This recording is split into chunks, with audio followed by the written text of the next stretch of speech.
Mga sira at napabayaang nicho, problema sa isang sementeryo sa Ilocos Sur.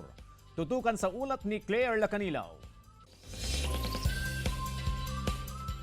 Maaga nang pumunta sa sementeryo ang 42 anyos na si Derek Bautista upang dalawin ang kanyang yumaong mahal sa buhay sa simbahan na Basit Cemetery sa Vigan City. Binibisita at saka pinipinturahan yung mga puntod. May ilang nicho na sira na dahil sa kalumaan. May mga ilang puntod na ilang dekada na rin napabayaan. Pero nasa sa mga kamag-anak na lang nila kung gusto nilang iparenovate.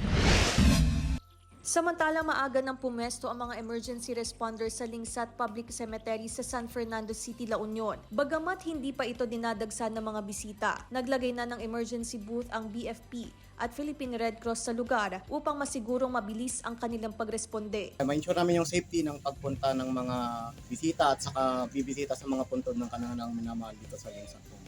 Claire Lacanilaw para sa Mornings with Jimmy Regional TV.